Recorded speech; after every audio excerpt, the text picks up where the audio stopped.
Example మీ గురించి చెప్దాం, అప్పుడు మీకు అంతే అర్థమవుతుంది. అవును. ఇలాంటి కంటెంట్ చేస్తాను.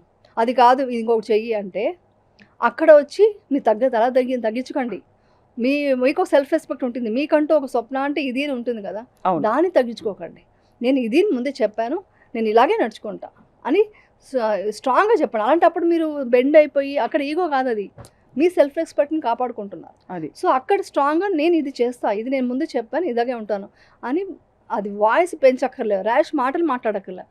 స్ట్రాంగ్ మైండ్తో ఒక స్ట్రాంగ్ ఒక లుక్తో మనం చెప్పారంటే వాళ్ళు ఆటోమేటిక్గా వాళ్ళ లైన్లోకి వస్తారు. ఇది చాలా మందికి చాలా ఇంపార్టెంట్ మీరు చెప్పిన విషయం. ఎందుకంటే అవునండి, what is the right action అని తెలియదు. తెలియదు. మనం రియాక్ట్ అవ్వాలా, రియాక్ట్ అయ్యి సప్రెస్ చేసేసుకోవాలా, లోపల బాగా కృషించిపోతూ బయటికి మాత్రం అనొద్దన్నారు ఆకపోవడం, అది కూడా డేంజర్, డ్యామేజ్. అది మీకు డ్యామేజ్ అవుతుంది. అవును. సో మీరు డ్యామేజ్ అవ్వకూడదు, ఎదుటి వాళ్ళకి కరెక్ట్గా తగలాలి. అంటే ఏం చెప్పాలనుకుంటున్నారు, this is my limit so your action should చెప్పాలి, స్పీక్ అంతే. యాక్షన్ చెప్పాలి.